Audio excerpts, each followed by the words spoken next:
release of Attack of the Radioactive Thing and Infinite Warfare DLC 3, the Easter egg was solved rather quickly. It took a little bit more time than some people may have anticipated, but still, on the grand scale of things, it was relatively quick to complete. And with that said, we ended up getting the end cutscene for that, in which our characters go from Attack of the Radioactive Thing to our next setting, that being of space. And we made this theory and possible assumption as to where DLC 4 could go, and it was a rather cool theory, I thought. It was something that crossed over the last two Infinity Ward games and put them onto the same track. That being Extinction with Infinite Warfare Zombies, and then where it goes from there, I guess only time will tell, if it does at all. But it kind of makes sense compared to what we saw of at the time.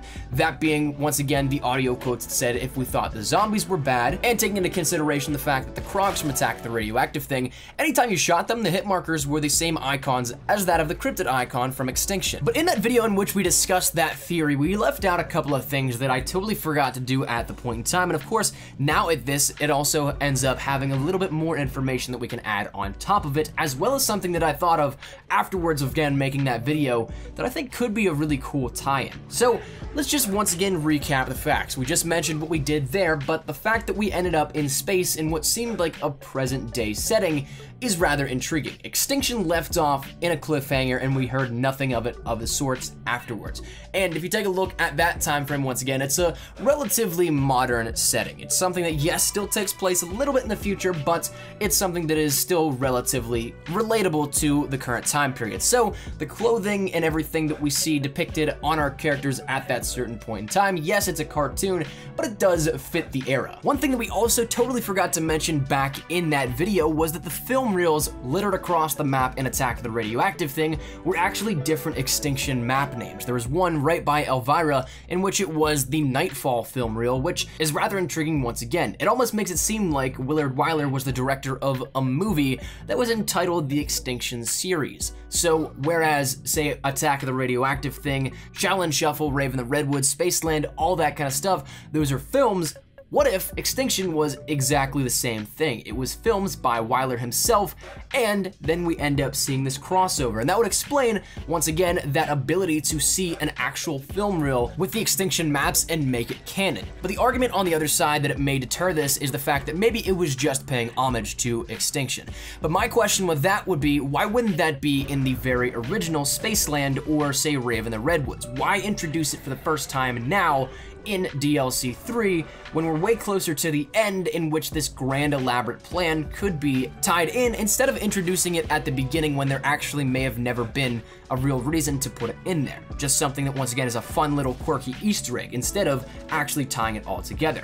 Now, this might seem like a stretch, and this is something that just came out as of recently, but Lee Ross himself ended up changing his calling card over on his account in Infinite Warfare. And now this is something that, once again, take this with a grain of salt, but it's intriguing because the guy changed it to something that is rather on topic. When you take a look at his calling card now, it is the cryptids from Extinction. And with the timing of the theory and everything like that, it's either rather incredibly coincidental or something that is a subtle hint here that follows nicely in the footsteps of other cryptic members of the community that we have, like Jason Blundell. So whether it means something or not, I guess once again, time will tell. But one thing that I also thought about that maybe could cap this all off and kind of tie it in a little bit more, in which we had subtle hints from the beginning.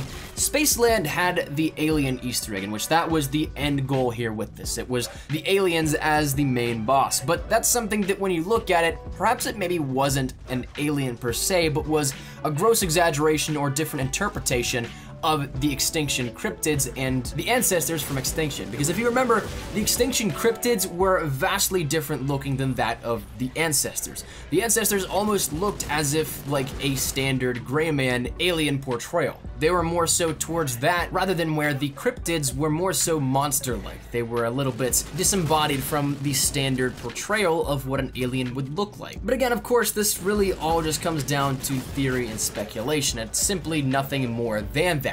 Until time tells us a little bit more, we're just left to give our thoughts and feelings on this, and I think that this might actually be what happens for DLC 4 personally. That you guys could totally disagree with, and of course that's totally cool, but I want to bring you guys my thoughts here on a little bit more of an update with this as well, and get your thoughts and feedback here on it. What do you guys think? Do you think Extinction has a decent chance at returning within Infinite Warfare DLC 4, or do you guys think that this is something that's kind of been blown out of the proportion and blown out of the water as something that is just a crazy little theory here that everybody's been trying to piece together?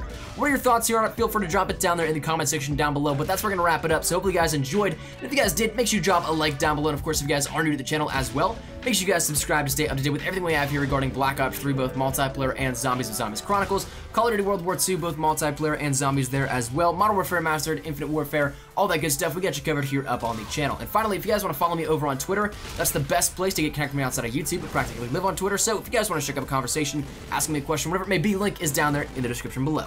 But all that said and out of the way, hope you guys have a fantastic day. Thanks so much for watching. Mine's been Espresso. I'll see you guys later. Take care, and peace.